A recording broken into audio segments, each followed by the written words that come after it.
Pourquoi aideriez-vous un enfant qui est sur le point de tomber dans un trou? Imaginez la scène. Vous marchez dans la rue et vous apercevez un enfant qui se dirige vers un trou profond. Il ne voit pas le danger. Dans quelques secondes, il peut tomber. Que faites-vous?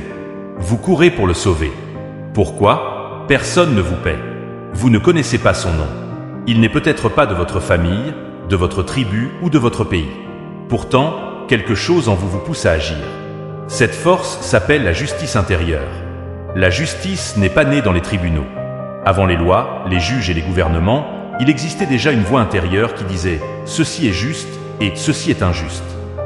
Lorsqu'un enfant est en danger, votre conscience refuse qu'une vie innocente soit détruite.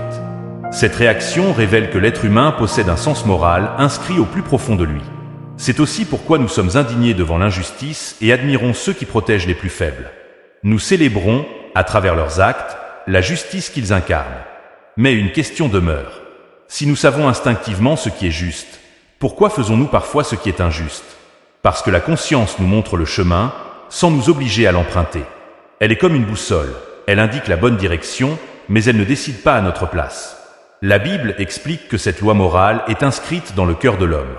Notre conscience témoigne que nous avons été créés pour reconnaître le bien, protéger la vie et rechercher la justice. Retenez cette vérité.